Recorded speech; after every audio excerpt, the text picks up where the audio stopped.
Ukraine की जंग के मैदान से भारतीय छात्रों की वतन वापसी की कोशिशें जारी है, लेकिन इस बीच एक और घटना हुई है जिसमें एक और भारतीय छात्र को गोली लगी है। और लगातार कांग्रेस पार्टी इस मुद्दे को उठा भी रही है। पंजाब कांग्रेस के तमाम सांसदों ने कुछ दिन पहले बैठक की, विदेश राज्य मंत्री से मुलाकात की। हमारे साथ डॉक्टर अमर सिंह जी हैं, कांग्रेस के वरिष्ठ नेता, सांसद पंजाब से। सर, आज फिर एक घटना हुई है। अब ये भी कहा जा रहा है कि चार चार मंत्री वहां गए हैं और जिस तरह की तस्वीरें आ रही हैं कि वो सिर्फ वेलकम कर रहे हैं जो बॉर्डर से बाहर निकल के आ रहे हैं, जो युद्ध के मैदान में फंसे हुए हैं, जो खार्किव में, कीव में, बाकी जगहों पे फंसे हुए हैं, उनके उनको बाहर निकालने का प्रयास आपको लगता है पूरा हो पा रहा है? देखो, ये जो रशिया यूक्रेन की युद्ध शुरू है, पंजाबी च बोलते हैं ना, वो बहुत दुर्भाग्यपूर्ण हैगा। ਸਾਡੇ बहुत सारे स्टूडेंट्स इंडिया ਦੇ ਵੀ ਔਰ ਪੰਜਾਬ ਤੋਂ ਤਾਂ ਬਹੁਤ ਸਟੂਡੈਂਟ ਹੈ ਜਿਹੜੇ ਉੱਥੇ ਪੜ੍ਹਨ ਗਏ ਹੋਏ ਆ, ਮੈਡੀਕਲ ਐਜੂਕੇਸ਼ਨ, ਅਦਰ ਐਜੂਕੇਸ਼ਨ। ਤੇ ਪੇਰੈਂਟਸ ਦਾ, ਉਹਨਾਂ ਦੇ ਵੈਲ ਵਿਸ਼ਰਸ ਦਾ, ਉਹਨਾਂ ਦੇ ਰਿਸ਼ਤੇਦਾਰਾਂ ਦਾ ਸਾਡੇ ਤੇ ਬਹੁਤ ਦਬਾਅ ਸੀ। ਅਸੀਂ ਸਾਰੇ ਐਮਪੀਐਸ ਕਰਕੇ ਦਿੱਲੀ ਆਏ ਔਰ ਮਿਲੇ ਆ। ਹੁਣ ਸਵਾਲ ਇਹ ਆ ਕਿ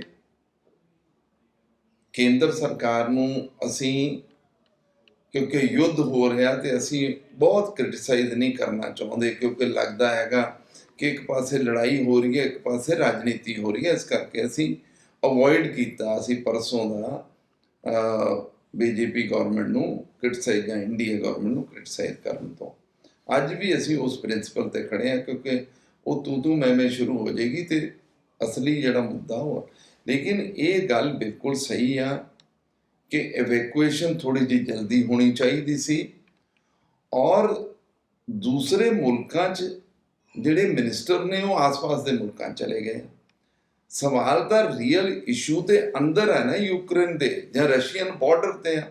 ਅਸੀਂ ਜਦੋਂ MOS ਸਾਹਿਬ ਨੂੰ ਮਿਲੇ ਆ, ਮੀਨਾਕਸ਼ੀ ਲੇਖੀ ਜੀ ਨੂੰ, ਅਸੀਂ ਉਹਨਾਂ ਨੂੰ ਬੇਨਤੀ ਕੀਤੀ ਕਿ ਰੀਅਲ ਇਸ਼ੂ ਜਿਹੜਾ ਲੜਾਈ ਜਿੱਥੇ ਚੱਲ ਰਹੀ ਹੈ ਈਸਟਰਨ ਬਾਰਡਰ ਤੇ ਯੂਕਰੇਨ ਤੇ, ਜਦੋਂ ਰਸ਼ੀਅਨ ਆਰਮੀ ਅਟੈਕ ਕਰ ਰਹੀ ਆ, ਉੱਧਰ ਜਿਹੜੇ ਲੋਕ ਸਾਡੇ ਫਸੇ ਆ, ਸਟੂਡੈਂਟਸ, ਦੂਸਰੇ ਲੋਕ, ਉਹਨਾਂ ਨੂੰ ਕੱਢਣ ਦਾ ਹੈਗਾ। ਰਸ਼ੀਆ ਨਾਲ ਗੱਲ ਕਰੋ, ਯੂਕਰੇਨ ਨਾਲ ਗੱਲ ਕਰੋ, ਕੋਈ ਸੇਫ ਪੈਸੇਜ ਬਣਾ ਕੇ ਕੱਢੋ ਉਹਨਾਂ ਨੂੰ। ਔਰ ਮੈਨੂੰ ਬੜੀ ਖੁਸ਼ੀ ਆ, ਅੱਜ ਅਖਬਾਰਾਂ 'ਚ ਆਇਆ ਕਿ ਨਹੀਂ, ਕੋਈ ਉਹਦੇ ਤੇ ਨੈਗੋਸ਼ੀਏਸ਼ਨ ਹੋਈ ਆ। ਸਾਡਾ ਸੁਜੈਸ਼ਨ ਸੀ ਜਾਂ ਇਹਨਾਂ ਦਾ ਆਪਣਾ ਸੀ, ਉਹ ਮੈਨੂੰ ਪਤਾ ਨਹੀਂ ਆ। ਲੇਕਿਨ ਸਾਨੂੰ ਸਭ ਤੋਂ ਜ਼ਿਆਦਾ ਵੱਡੀ ਕੋਸ਼ਿਸ਼ ਕਰਨੀ ਚਾਹੀਦੀ ਆ ਕਿ ਅਗਲੇ 1 2 3 ਦਿਨ 'ਚ ਆਪਾਂ ਆਪਣੇ ਸਾਰੇ ਨਾਗਰਿਕ ਸਟੂਡੈਂਟਸ ਨੂੰ ਬਾਹਰ ਲੈ ਆਈਏ।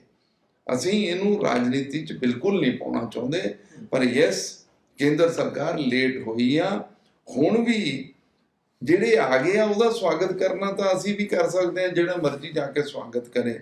ਜਿਹੜੇ ਯੂਕਰੇਨ 'ਚ ਫਸੇ ਆ, ਉੱਥੇ ਕੌਣ ਜਾ ਰਿਹਾ ਹੈਗਾ? ਯੂਕਰੇਨ 'ਚ ਆਪਣਾ ਕੋਈ ਮਿਨਿਸਟਰ ਗਿਆ ਨਹੀਂ। ਯੂਕਰੇਨ 'ਚ ਬਿਊਰੋਕਰੈਟਸ ਹੋਣਗੇ ਤੇ ਉਹਨਾਂ ਦੀ ਸੰਖਿਆ ਵਧਾ ਦਿਓ ਬਿਊਰੋਕਰੈਟਸ ਦੀ, ਅਗਰ ਕੋਈ ਮਿਨਿਸਟਰ ਨਹੀਂ ਉੱਥੇ ਜਾ ਸਕਦਾ। ਅਸਲੀ ਗੱਲ ਤਾਂ ਵਾਰ ਜ਼ੋਨ 'ਚ ਜਾ ਕੇ ਉਹਨਾਂ ਨੂੰ ਕੱਢਣ ਦੀ ਆ ਨਾ। ਉਹ ਵਾਰ ਜ਼ੋਨ 'ਚ ਤਾਂ ਮੇਰੇ ਖਿਆਲ ਲੋਕ ਹੈ ਨਹੀਂ ਆ। ਅਸੀਂ ਫਿਰ ਅੱਜ ਵੀ ਇਹਨਾਂ ਨੂੰ ਬੇਨਤੀ ਕਰਾਂਗੇ ਕਿ ਸਾਹਿਬ, ਯੂਕਰੇਨ 'ਚ ਵਾਰ ਜ਼ੋਨ 'ਚ ਜਿਹੜੇ ਸਾਡੇ ਲੋਕ ਫਸੇ ਆ, ਉਹਨਾਂ ਨੂੰ ਕੱਢਣ ਲਈ ਆਪਣੇ ਬਿਊਰੋਕਰੈਟਸ ਜਾਂ ਮਿਨਿਸਟਰ ਭੇਜੋ। ਆਸ-ਪਾਸ ਦੇ ਕੰਟਰੀਆਂ 'ਚ ਤਾਂ ਉਹਦੇ 'ਚ ਕੀ ਮਤਲਬ ਨਿਕਲੇਗਾ? ਜਿਹੜੇ ਆਪਣੇ आप आ गए ਉਹਨਾਂ ਦਾ ਫਿਰ ਸਵਾਗਤ ਕਰੀ ਜਾਓਗੇ, ਉਹਦੇ 'ਚ ਕੀ ਮਤਲਬ है? सबसे सवाल यही है कि चाहे रोमानिया हो, पोलैंड हो, बाकी हंगरी हो, बाकी मुल्कों में मंत्री भेजने का क्या फायदा है? आपके भी एक सांसद आज सुबह गए हैं, गुरजीत सिंह ओझला पोलैंड चले गए। उनका भी ये कहना है कि सरकार ने देरी की, अब वो वहां जाके छात्रों की मदद करेंगे, निकालेंगे। तो ये फोटो अपॉर्चुनिटी सिर्फ बीजेपी के मंत्री नहीं कर रहे, कांग्रेस के सांसद भी कर रहे हैं, और पंजाब के सांसद है गुरजीत सिंह ओझला। उसको किस तरह से देखते हैं? मेरे को पता नहीं था कि गुरजीत पोलैंड पहुंच गया, उसको बधाई हो पोलैंड जाने की। पर सवाल तो ये है ना, लोग वॉर जोन च फसे हुए हैं, लोग पोलैंड च नहीं फसे। पोलैंड च तो नॉर्मल ट्रैवलिंग हो सकती है, ਆਸ-ਪਾਸ ਦੀ ਕੰਟਰੀਆਂ ਤੋਂ ਨਾਰਮਲ ਤੁਸੀਂ ਫਲਾਈਟ ਲੈ ਕੇ ਕਿਤੇ ਵੀ ਆ ਸਕਦੇ ਹੋ, ਤੇ ਉਹ ਤੇ ਇਸ਼ੂ ਨਹੀਂ ਹੈਗਾ। ਸਾਨੂੰ ਜਿਹੜਾ ਕੰਸੈਂਟਰੇਟ ਕਰਨਾ ਚਾਹੀਦਾ ਭਾਰਤ ਸਰਕਾਰ ਨੂੰ ਔਰ ਸਾਨੂੰ ਸਾਰਿਆਂ ਨੂੰ, ਔਰ ਐਕਸਟਰਨਲ ਅਫੇਅਰ ਮਿਨਿਸਟਰੀ ਨੂੰ, ਸਾਨੂੰ ਕੰਸੈਂਟਰੇਟ ਕਰਨਾ ਚਾਹੀਦਾ ਜਿੱਥੇ ਲੜਾਈ ਚੱਲ ਰਹੀ ਹੈ, ਜਿਹੜੇ ਉਹਦੇ ਜ਼ੋਨ 'ਚ ਫਸੇ, ਉਹ ਚਾਹੇ ਖਾਰਕਿਵ ਹੈ, ਚਾਹੇ ਈਸਟਰਨ ਬਾਰਡਰ ਹੈ, ਚਾਹੇ ਉਹ ਉਹਨਾਂ ਦੀ ਕੀਵ 'ਚ ਫਸੇ ਆ, ਜਾਂ ਜਿੱਥੇ ਵੀ ਉਹ ਫਸੇ ਹੈਗੇ। ਅਸਲੀ ਗੱਲ ਉਹ ਹੈਗੀ ਆ, ਉਹਦੇ ਤੇ ਕੰਸੈਂਟਰੇਟ ਕਰੀਏ। ਮੈਂ ਫਿਰ ਰੀਟਰੇਟ ਕਰੂੰਗਾ, ਦੁਬਾਰਾ ਕਹੂੰਗਾ ਕੇਂਦਰ ਸਰਕਾਰ ਨੂੰ ਕਿ ਵਾਰ ਜ਼ੋਨ ਚੋਂ ਕੱਢਣ ਤੇ ਜ਼ੋਰ ਲਾਓ, ਦੂਸਰੀਆਂ ਗੱਲਾਂ 'ਚ ਕੋਈ ਮਤਲਬ ਨਹੀਂ। डॉक्टर साहब, क्या आप लोगों की जो बैठक हुई थी 2 दिन पहले, जिसके बाद आप लोग विदेश राज्य मंत्री से भी मिले थे, क्या पंजाब कांग्रेस के सांसदों ने ये तय किया था कि अपनी तरफ से कोई नुमाइंदा भेजना है पोलैंड या हंगरी, या ओजला साहब अपने पर्सनल कैपेसिटी में चले गए, अपनी इच्छा से गए? नहीं देखो, ऐसी उस दिन वाली मीटिंग 'ਚ ਤਾਂ ਕੋਈ ਡਿਸਕਸ਼ਨ ਹੋਈ ਨਹੀਂ ਸੀ क्योंकि आप सब लोग वहां जमा ਤੇ ਕੋਈ ਡਿਸਕਸ਼ਨ ਨਹੀਂ ਹੋਈ ਸੀ। ਪਰ ਔਜਲਾ ਸਾਹਿਬ ਦੇ ਹੋ ਸਕਦਾ ਅੰਮ੍ਰਿਤਸਰ ਦੇ ਲੋਕ ਜ਼ਿਆਦਾ ਹੋਣ, ਉਹਨਾਂ ਨੂੰ ਮਿਲਣ ਚਲੇ गए हों, ਮੈਨੂੰ ਇਹਦੇ ਬਾਰੇ ਬਿल्कुल जानकारी नहीं है। अच्छा, एक सवाल और इस पे, उसके बाद अगला पॉलिटिकल सवाल आपसे पूछूंगा, क्योंकि जिस तरह से खबरें ये भी आ रही हैं कि कुछ छात्रों को होस्टेज रखा गया है, एक छात्र की पहली मौत हो चुकी है, आज एक छात्र की खबर आई है, तो ऐसे में जान बचाना पहली प्राथमिकता होनी चाहिए, और सिर्फ यूक्रेन से नहीं, रसिया से भी भारत सरकार को डिप्लोमेटिक लेवल पे बातचीत करनी चाहिए। नहीं वो तो मैं पहला बोलिया ही है। देखो, सानू अपने लोगों की, हर नेशन अपने सिटीजन की सेफ्टी लिए काम करता। सानू जिहड़े साडे हिंदुस्तानी लोग ने, पंजाबी लोग ने, स्टूडेंट ने, नॉर्मल सिटीजन उत्थे जाके रह रहे हैं, उन्होंने कढ़ण की कोशिश करनी चाहिए है। बाकी गल्लां दा कोई मतलब हुंदा नहीं। और उहदे च भी, यूक्रेन च भी जिहड़ी वॉर जोन है, जिथे लड़ाई चल रही है, ਉੱਥੇ ਜਿਹੜੇ ਫਸੇ ਆ ਉਹਨਾਂ ਨੂੰ ਕੱਢਣਾ ਜ਼ਰੂਰੀ ਹੈਗਾ। ਮੈਂ ਤੇ ਫਿਰ ਤੀਸਰੀ ਵਾਰ ਵੀ ਇਹੀ ਗੱਲ ਕਹੂੰਗਾ, ਵਾਰ ਜ਼ੋਨ 'ਚ ਫਸੇ ਸਾਡੇ ਸਟੂਡੈਂਟਸ ਨੂੰ ਔਰ ਜਿਹੜੇ ਲੋਕ ਫਸੇ ਆ ਉਹਨਾਂ ਨੂੰ ਕੱਢੋ। ਬਾਕੀ ਗੱਲਾਂ ਸੈਕੰਡਰੀ ਨੇ, प्राइमरी ਉਹ ਜਵਾਬ ਆ ਉਹਦੇ ਤੇ ਕੰਸंट्रेट ਕਰੋ। डॉक्टर साहब, अब चूंकि पंजाब में विधानसभा चुनाव हुआ, आपके पुत्र भी चुनाव लड़ रहे हैं, नतीजे आने वाले हैं, 2-4 दिन का वक्त है, लेकिन लग रहा है कि कांग्रेस के भीतर की जो इनफाइटिंग है वो अभी भी खत्म नहीं हुआ, चुनाव खत्म हो गया है। अभी आपके प्रभारी हैं हरीश चौधरी, उन्होंने एक ट्वीट किया कि बराबरी नहीं कर सकते तो बदनाम कर रहे हो।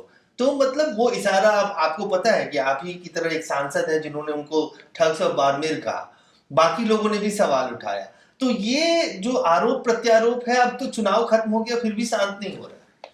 नहीं देखो, मैंने वो आपने ट्वीट पढ़ के सुनाया, मेरे तो मुझे पता भी नहीं था।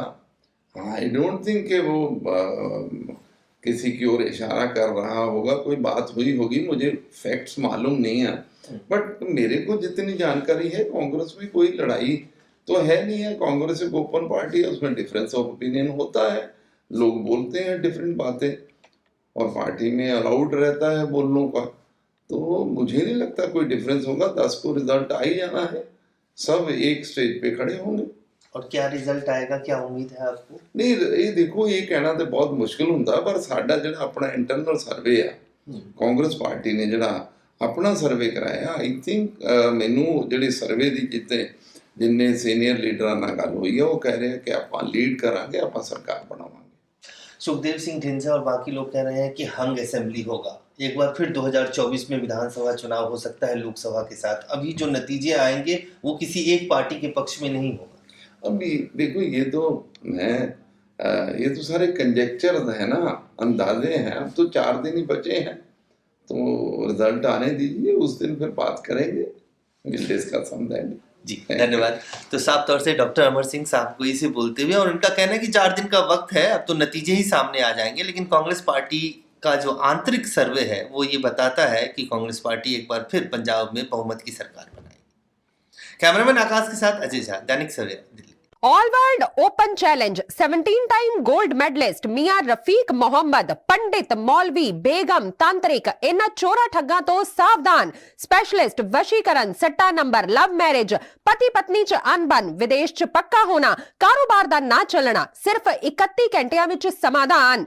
फ्री फ्री फ्री मियां रफीक मोहम्मद। मोबाइल 84 374 94 647, 84 374 94 648।